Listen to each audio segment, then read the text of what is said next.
తండ్రి ప్రేమ ఎంత అద్భుతమైనదనంటే, ఈ లోకంలో నిన్ను ప్రేమించాలంటే ఏముండాలి చెప్పండి? నిన్ను ప్రేమించాలంటే ఏమని చెప్పనా?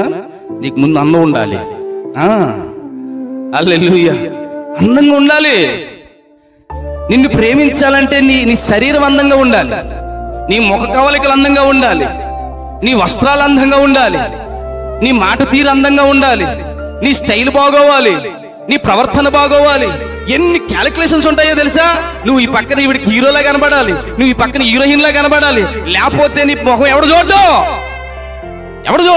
అన్న తండ్రి అలా ప్రేమిస్తున్నాడు తెలుసా? కుమారుడు తను తీసుకుని వెళ్ళిన సమస్తమును పోగొట్టుకుని పందులు తినే పొట్టు స్థితికి దిగజారిపోయి చింపురు గుడ్డలతో మురికి బట్టలతో వస్తుంటే, నా తండ్రి తన సింహాసనాన్ని విడిచిపెట్టి పరుగు పరుగు పరుగు పరుగు. అది దేవుని ప్రేమ.